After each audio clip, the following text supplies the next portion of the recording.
Assalamualaikum warahmatullahi wabarakatuh. Bapak Ibu sekalian, kita masuk pertemuan ke-31 tanggal 1 Oktober 2023, Psikologi Tafsir Al-Jailani. Kita masuk ke surat Al-Baqarah ayat 193. Yang punya tafsirnya silakan dibuka di halaman 184. Kita berdoa dulu Bapak Ibu, semoga ilmu kita yang kita dapatkan hari ini, pagi ini, dengan mendengarkan kalam Allah, mendengarkan firman-firmannya Allah, ini benar-benar bisa menjadi petunjuk bagi kita, penerang cahaya untuk hati kita, penenang hidup kita, dan yang paling penting menjadi jalan cinta kita menuju Sang Maha Kekasih, menuju Allah Subhanahu wa taala. Ala hadhihi niyyah kulli niyatin shalihah li ridhaillah wa li syafaati Rasulillah. Summa ila hadratin Nabiyil Mustafa Muhammad sallallahu alaihi wasallam wa ala alihi wa ashabihi wa dzurriyyatihi wa ahli baiti ajma'in. Summa ila hadratin Syekh Abdul Qadir Al-Jailani qaddasallahu sirra. Summa ila hadratin Sayyidina Syekh Fadil Al-Jailani qaddasallahu sirra. Summa ila hadratin wali walidina warhamhuma kama rabbayana shighara. Summa ila hadratin jami'il masyayikh lahum al-Fatihah. A'udzu billahi minasyaitonir rajim. Bismillahirrahmanirrahim. Alhamdulillahi Rabbil Alamin. Ar-Rahmanir Rahim. Maliki yaumiddin. Iyyaka na'budu wa iyyaka nasta'in. Ihdinas siratal mustaqim. Siratal ladzina an'amta 'alaihim ghairil maghdubi 'alaihim waladdallin. Amin. Subhanaka la ilma lana illa ma 'allamtana innaka antal alimul hakim. Rabbana atina min ladunka rahmah wa hayyi' lana min amrina rasyada. Rabbana asmim lana nurana waghfir lana innaka ala kulli syai'in qadir. Rabbana atina fid dunya hasanah wa fil akhirati hasanah wa qina adzabannar bi rahmatika ya arhamar rahimin bi rahmatika ya aziz ya ghaffar ya rabbal alamin. Sallallahu ala sayyidina Muhammadin wa ala alihi wasallam. Alhamdulillah walhamdulillah walhamdulillahi rabbil alamin. A'udzu billahi minasyaitonir rajim. Bismillahirrahmanirrahim. Wa qatiluhum hatta la takuna fitnatu wa yakuna ad-dinu lillah. Fa in tahaw fala udwana illa 'alal zalimin. Asy-syahrul haramu bisyahril harami wal hurumatu qisas. Faman i'tada 'alaikum fa'tadau 'alaihi bimithli ma ma'tada 'alaikum wattaqullaha wa'lamu annallaha ma'al muttaqin wa anfiqu fi sabilillahi wa la tulqu bi aidikum ila tahlukah wa ahsinu innallaha yuhibbul muhsinin wa atimmul hajja wal umrata lillah fa in uhsirat fama staisara minal hadi wala tahliku ru'usakum hatta yablughal hadyu mahillah faman kana minkum maridun aw bihi adam min ra'sihi fa fidyatum min siyamin aw sadaqatin aw nusuk fa idza amintum faman tamatta'a bil umrati ilal haji famastaisara minal hadi faman lam yajid fasiyamu thalathati ayyamin fil hajji wa sab'atin idza raja'tum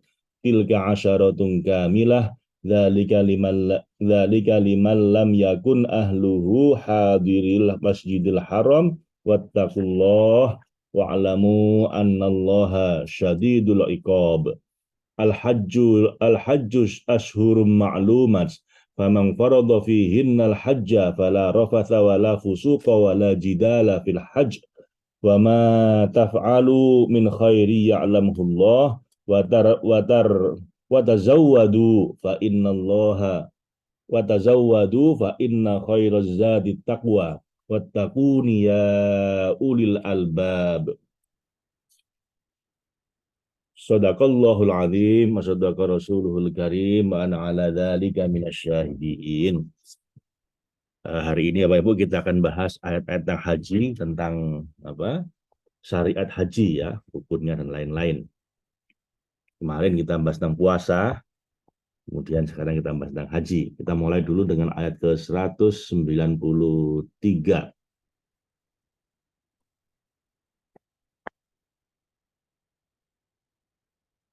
Waqatiluhum, dan perangilah mereka, wahai kaum mukmin, sampai kamu dapat memberantas mereka, hatta la takunu fitnah, hingga tidak ada fitnah lagi yang mereka sebarkan guna mengembuskan kebingungan. Wa yakunad din, dan wa yakunad dinulillah, dan ketaatan itu semuanya hanya semata-mata untuk Allah, tanpa ada yang mengusik dan memusuhi.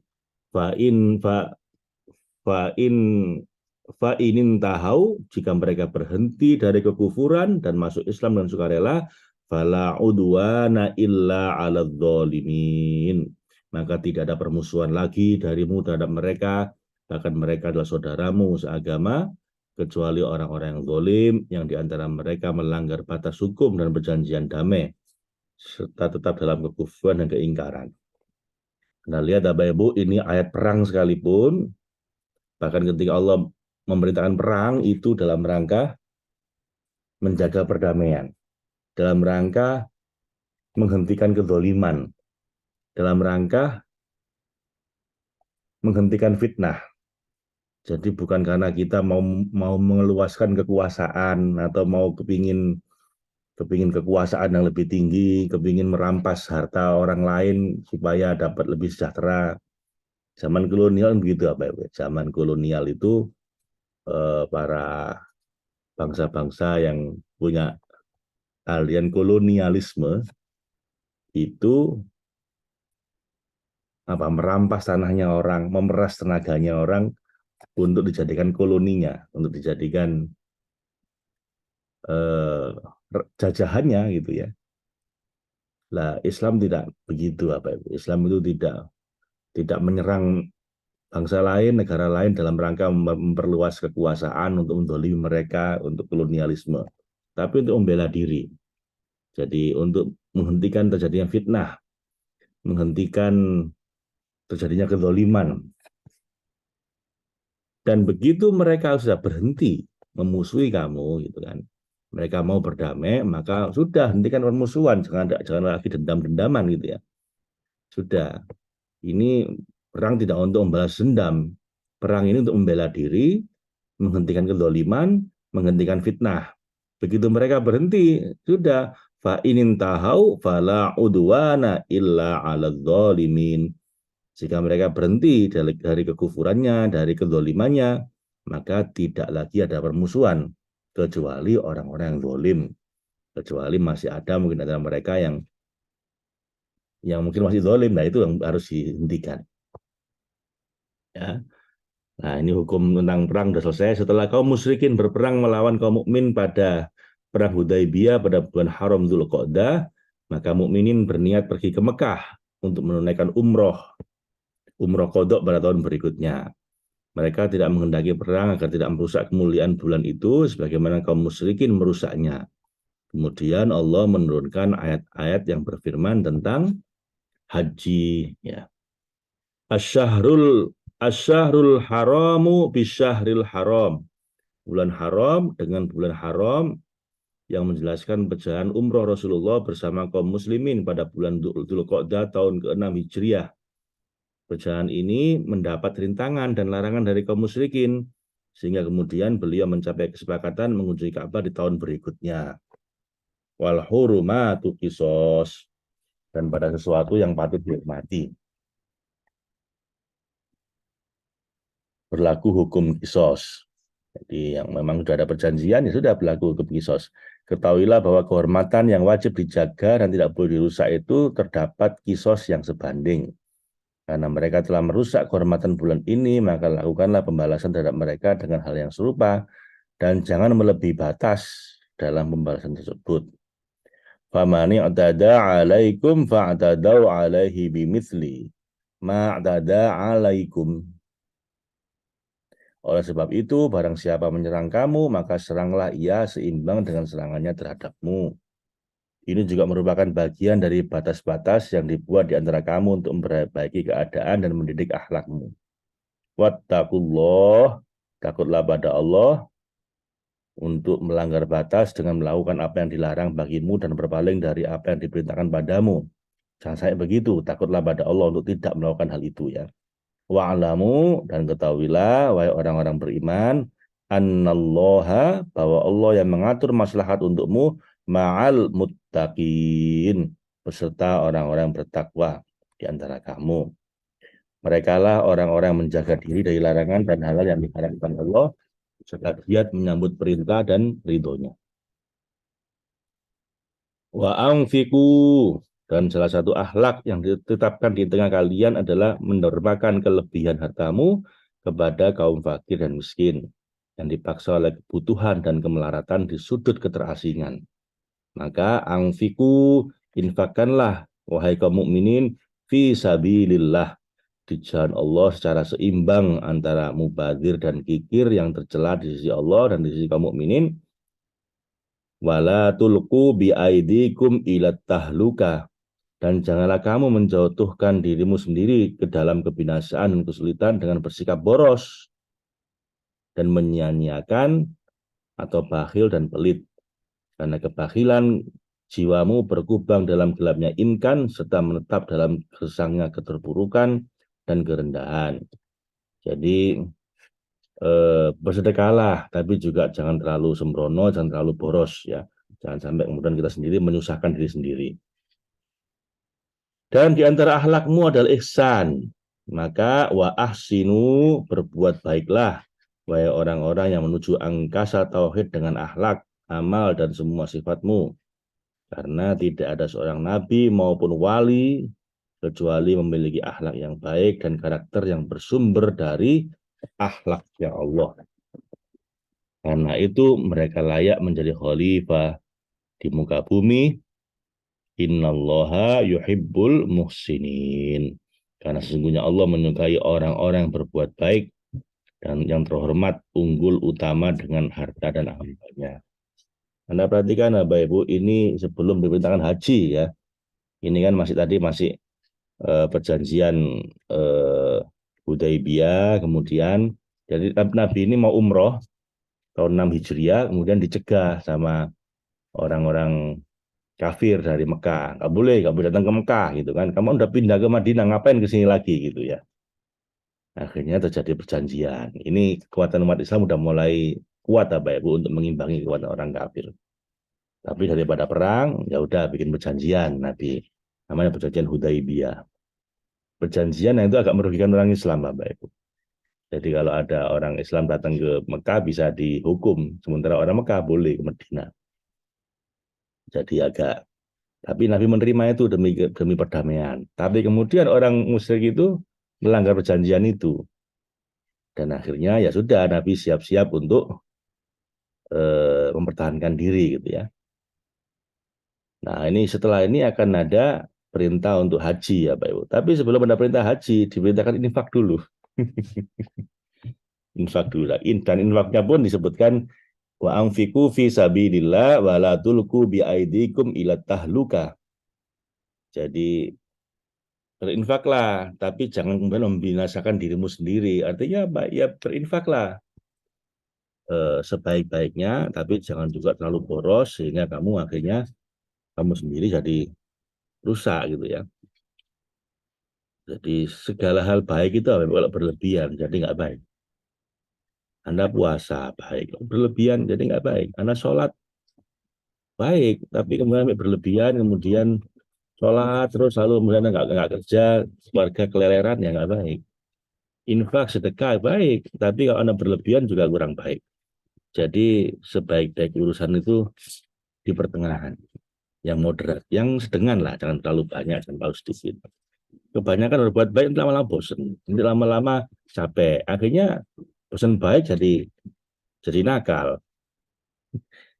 Ya, kadang orang-orang yang di pesantren bertahun-tahun benar-benar ketat itu, nanti selesai dari pesantren udah kayak orang keluar dari penjara, waktu itu mau-maunya gitu.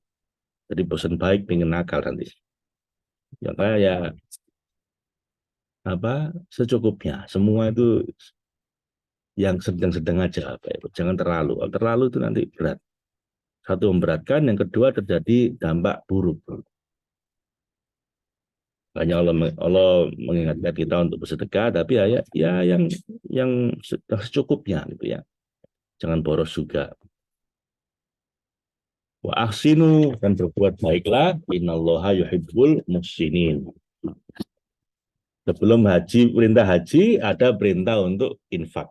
Nah, ini penting, Bapak Ibu. Anda perhatikan urutan ayatnya ini. Jadi haji itu wajib. Tapi sebelum ada perintah haji, Allah perintah kita untuk infak dan berbuat baik. Dan itu hampir selalu begitu. Perintah untuk ke Allah itu selalu digandeng dengan perintah untuk berbuat baik pada makhluknya. Jadi atiullah wa atiur rasul wa ulil amri minkum. Patuhilah Allah, patuhilah Rasul, patuhilah juga pemimpinmu. Nah, karena ini pemimpin ini hubungan sosial, Bu. Karena kalau nggak patuh pada pemimpin, rusak tatanan sosial. Kemudian, aqimis sholat wa atuz zakah. Aqimus sholat wa atuz zakah. Dirikan sholat, tunaikan zakat. Ya kan? Wa qadara rabbuka alla ta'budu illa iyyah wa bil walidaini ihsana. Allah perintahkan pada kita untuk tidak menyembah selain pada Allah, ibadahnya sama Allah, dan berbuat baik pada orang tua. Selalu begitu, vertikal, sosial. Gandengannya begitu. Haji, ini malah didulukan sosialnya. Sebelum perintah haji, perintah infak dulu. Jadi, kalau ayah saya, itu mazhabnya mendahulukan nolong orang lain. Sebelum misalnya umroh, gitu, ibadah sunnah yang itu untuk kepentingan kita sebenarnya. Makanya ayah saya itu bukan hobi umroh. Saya itu dulu ulama fikih. Jadi tahun 80-an beliau itu ngisi rubrik pertanyaan tanya jawab agama di koran terbesar di Jawa Timur. Koran Jawa Pos namanya. Tiap Jumat beliau ngisi itu. Jadi yang ulama itu ayah saya, bukan saya. Saya ini trainer, jadi Anda jangan salah. Saya ini trainer, bukan ulama. Jadi ilmu saya sangat terbatas. Kakak saya itu alim, pesantren. Adik saya juga, saya ini tidak di pesantren dulu. Saya sempat di pesantren kakek saya, kemudian diminta pulang karena ibu saya sakit stroke. Jadi nggak jadilah saya di pesantren, balik ke rumah. Baru di pesantren balik rumah. Saya tahfidz Quran dulu saya di Surabaya di Penili. Ya punya kakek sih. Cuman akhirnya pulang karena merawat ibu. Itu saya SMA. Jadi ya Bapak Ibu,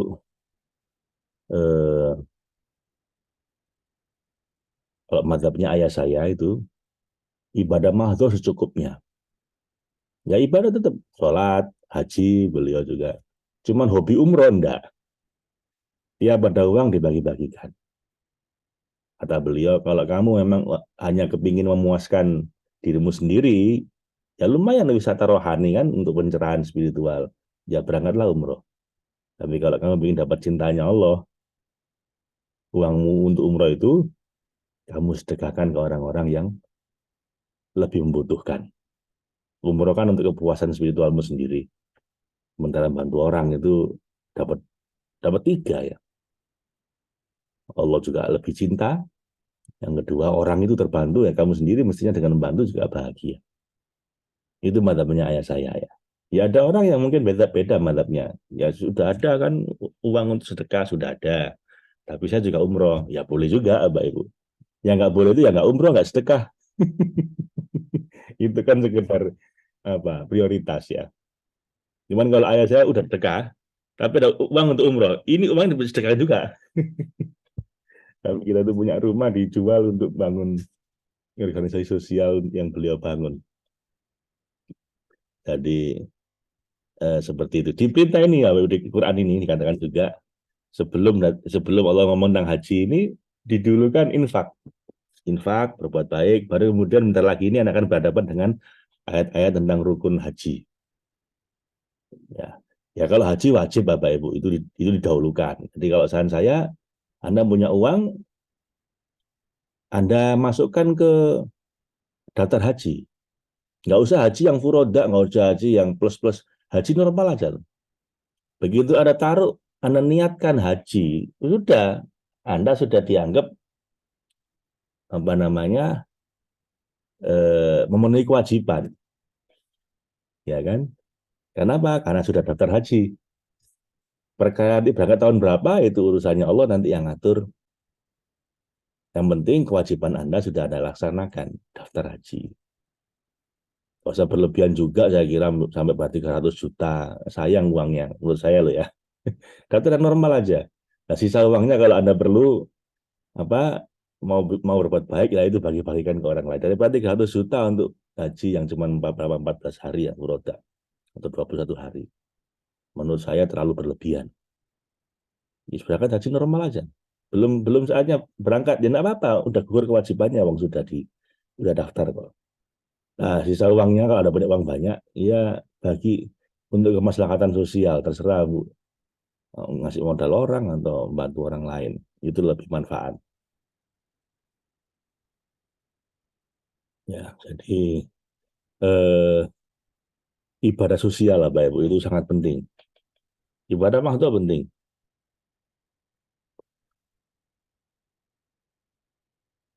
tapi ibadah sosial seringkali dikasih bobot lebih tinggi sama Allah.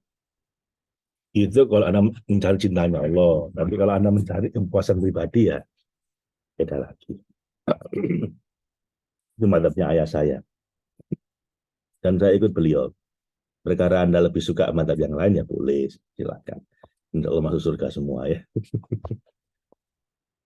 Nah, sekarang ayat-ayat haji apa ya Bu? Wa atimul hajjah wal umrata lillah. Dan salah satu rukun wajib dalam agamamu, wahai para pengikut Muhammad SAW, Allahumma sholli wa sallim alaih, adalah atimul hajjah, sempurnakanlah ibadah haji. Artinya sempurnakanlah berbagai rukun dan manasik yang diwajibkan dalam haji, meski akan menyebabkan terjadinya peperangan dan perselisihan. Walau umroh, dan umroh, yaitu ibadah-ibadah sunnah di dalam haji. Lillah, karena Allah, dengan niat mendekatkan diri pada Allah dan menghadap ke pintunya. Karena haji yang hakiki adalah haji yang sampai pada zat Allah yang esa. Fa in uhsirat, jika kamu terkepung atau dalam peperangan itu atau terhalangi setelah melakukan ikhram untuk haji dan umroh dalam rangka mencapai mikot dan menyempurnakan wajib haji, famastaisaro minal hadi, maka sembelihlah kurban yang mudah didapat, yaitu jika hendak tahallul dan keluar dari ikhram. Kamu wajib menyembelih binatang yang mudah kamu dapatkan sebagai sembelihan muhallil. Hewan sembelihan itu antara lain sapi, unta, kambing, yang sesuai dengan kemampuan dan kekuatanmu. Dengan cara mengirim sembelihan itu tanah wilayah haram dan menyembelih di mana kamu bertahan. Ini kalau haji situasinya perang, Bapak Ibu ya. Sekarang udah nggak ada ini. Wala tahliku ru'usakum, dan janganlah kamu mencukur rambutmu, tahallul itu ya. Wahai orang-orang yang terkepung dan hendak melakukan tahallul, hatta yablughul hadyu mahillah, sebelum kurban sampai di tempat penyembelihannya yang dikirim ke sana, atau kamu sembelih di tempat kamu terhalang. Singkat kata, janganlah kamu mencukur rambut sebelum disembelihnya kurban atau sebelum sampai ke wilayah haram. Faman kana minkum maridon, jika di antara kamu ada yang sakit semakin parah karena rambut yang tumbuh di kepala, au bihi ada, atau ada gangguan yang diakibatkan oleh rambut, au bihi adam mirroksihi, di kepalanya seperti banyaknya kutu, pusing berat atau luka mengganggu dan ia bercukur karenanya, fafidyatum min siyam, maka wajiblah atasnya berfidyah, baik berupa puasa selama 3 hari bagi orang-orang fakir yang nggak mampu, au sodakoh, dan bersedekah senilai 3 sak makanan dengan standar sedang, au nusuk, atau berkurban dengan unta, sapi, dan kambing bagi orang kaya yang mampu. Fa'idha amintum, apabila kamu telah merasa aman, bila kamu melakukan ikhram haji dalam keadaan aman dari rintangan seperti kepungan musuh, penyakit yang datang, kecelakaan, dan rintangan lainnya, maka kamu wajib menyelesaikan ibadah ini sebagaimana diperintahkan padamu.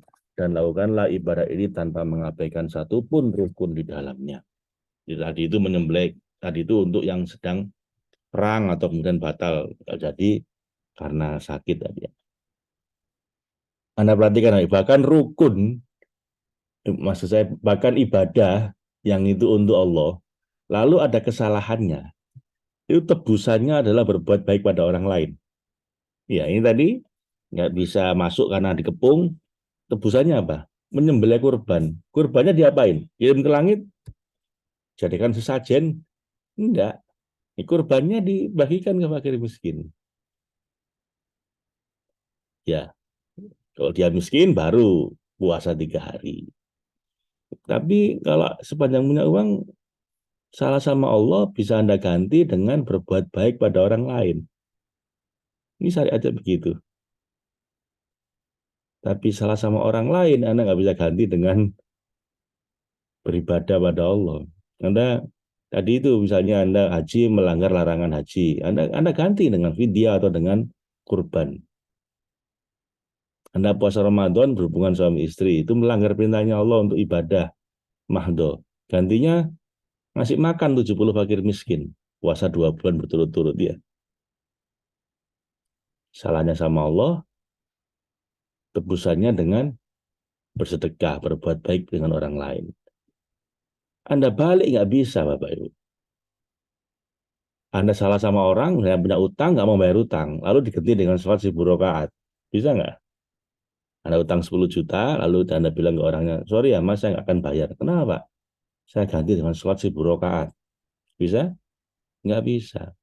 Mati syahid pun, itu status syahidnya pending sampai utangnya kebayar, Bapak Ibu. Jadi makanya harus hati-hati. Di sini kan yang hadir orang-orang soleh. Saya kira orang soleh lah Anda semua. Kenapa? Ya habis subuh Anda mau ngaji itu mestinya soleh. Yang saya khawatiri bukan karena bukan ibadah mahdo kita, Pak Ibu. Kenapa? Ya orang soleh lah yang datang ke sini. Yang saya khawatir itu ada orang-orang yang rajin ibadah sama Allah, tapi sembrono untuk urusan hubungan dengan orang lain. Ini hati-hati ya, Pak Ibu. Anda ibadah sama Allah itu salah bisa ditebus dengan bersedekah di sini. Sementara Anda melanggar hak orang lain nggak bisa ditebus dengan berbuat baik atau beribadah sama Allah. Harus dibereskan. Jadi urusan utang harus hati-hati. Jangan hobi utang kemudian lupa. Kalau habis ngutangi lupa enggak apa-apa. Anggap sedekah. Tapi kalau habis utang jangan lupa. Akhirnya yang repot yang ngutangi. Harus nagih terus bolak-balik. Harusnya kan yang lapor yang utang. Saya itu habis utang. Belum bisa bayar utang. Ya saya lapor dulu. Janjinya 1 bulan. Waduh, nggak punya uang. Sebelum bulannya tidak lapor. Mas, saya mau bayar utang. Tapi ini uangnya nggak ada. Sabar dulu ya. Saya cicil. Jadi yang lapor itu yang hutang, jangan yang ngutangi malah nagih terus. Jadi yang hutang santai-santai.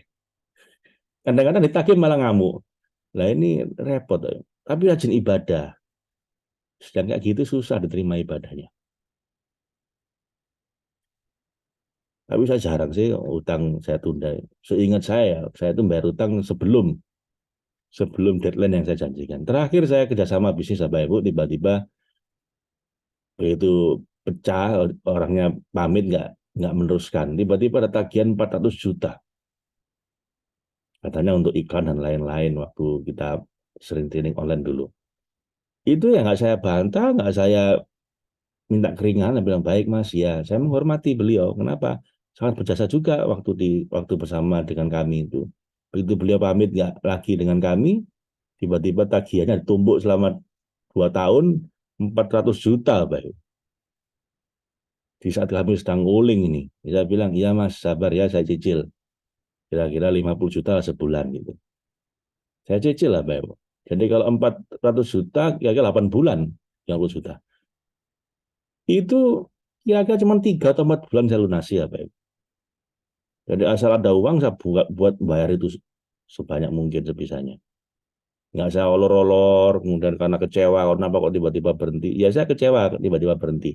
Tapi ya kecewaan saya tidak menghalangi saya untuk bayar utang tepat waktu. Banyak orang kadang-kadang karena kecewa akhirnya nggak ada ini, jadi 50, 20 dulu ya. Diolor-olor sampai Kadang-kadang malah nggak dibayar. Kalau saya enggak, sudah saya selesaikan. Kenapa, Pak? Ya itu, ini warisan dari ayah saya. Ibadah sosial itu harus didahulukan. Urusan dengan orang ini harus cepetin. Kalau sama Allah, salah, tobat, itu jauh lebih gampang, Mbak, dibanding Anda urusan sama orang lain, ya. Saya wanti-wanti di sini, Mbak, teman-teman di sini. Yang mungkin sudah ahli ibadah lah, Wong subuh, Anda salat subuh, udah kan? Ngaji. Urusan dengan orang lain, urusan muamalah, Anda jangan gampang-gampang. Karena saya ketemu berkali-kali ketemu ustadz, ngajar ngaji, utang nggak bayar. Ustadz ngajar ngaji, nanti apa bisnis tidak amanah. Itu saya bertemu berkali-kali ya, Pak Ibu. Makanya ini saya ingetin Anda, hati-hati urusan dengan orang ini harus beres. Ini bahkan bahas haji, ada beberapa kewajiban haji nggak dipenuhi, Anda bayar fidyah, nyembelih binatang untuk dibagikan ke orang miskin. Ya.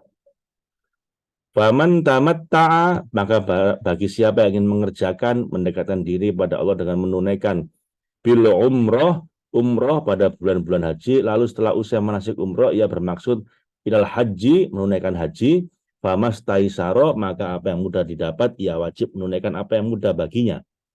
Minal hadi, berupa kurban. Para ahli fikih ada yang menyebutnya dengan dam al-jubron, dari darah tebusan yang disembelih pada saat melaksanakan ikhram haji, dan kamu tidak boleh memakan sebagian darinya yang dikurbankan itu. Famalam yajid, tapi jika ia tidak menemukan kurban karena kelemahannya, fasyamun thalathati ayyamin fil haji wa sab'atin idza raja'tum. Diganti dengan puasa 3 hari pada saat haji dan 7 hari ketika kembali ke tanah air. Karena puasa di tanah suci khususnya pada musim haji merupakan beban yang paling berat. Tilka asyaratun kamilah, itulah 10 hari yang sempurna yang bisa menggantikan kurban bagi orang-orang miskin yang terasing. Kamu diperintahkan untuk berpuasa di tanah haji selama 3 hari, tiada lain agar kamu tidak terhalang untuk menyempurnakan kesempurnaan haji pada waktunya. Dalika, demikian itu, yaitu hukum kewajiban membayar fidyah seperti di atas adalah kewajiban lima lam yakun ahluhu hadiril masjidil haram, bagi orang-orang yang keluarganya tidak berada di sekitar Masjidil Haram, yaitu penduduk di sekitar Masjidil Haram dan sekitarnya dengan jarak kurang dari 80 km. Wattaqullah, dan bertakwalah pada Allah dalam menjaga perintah-perintah kehambaan. Wa'lamu annallaha syadidul iqab, dan ketahuilah bahwa Allah itu melihat hati orang-orang yang melaksanakan perintahnya dan dia sangatlah keras siksanya. Karena banyak perintah syariat, terutama yang berhubungan dengan haji, dilanggar karena kurangnya pengetahuan tentang rahasia di dalamnya. Lagi-lagi ya Bapak Ibu, kalau kita ketemu ayat-ayat hukum, ayat-ayat tentang syariat, saya nggak berani menjelaskan secara detail, karena itu perlu tanya ke ahli fikih. Ya, nggak sembarangan. Kita nggak bisa ngambil hukum hanya dengan baca Quran seperti ini.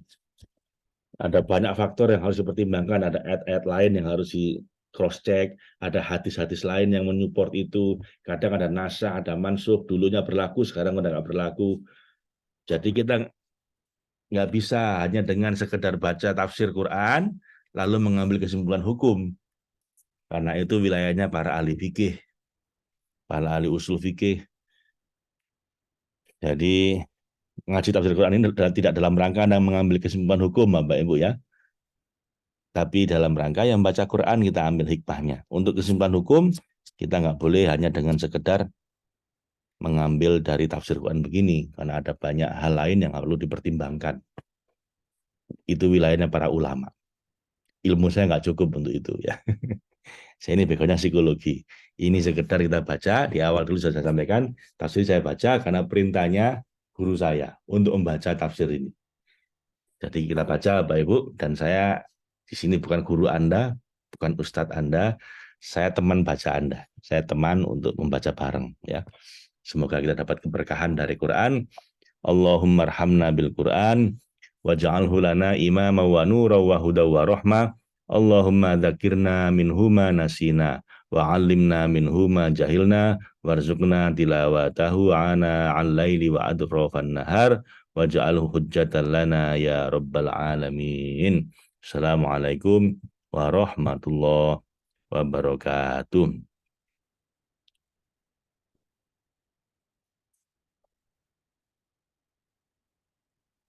Nanti jam 9 Bapak Ibu kita ada acara ya. Jam 9 kita ada acara. Silakan yang mau ikut. Tanya Pak Rian.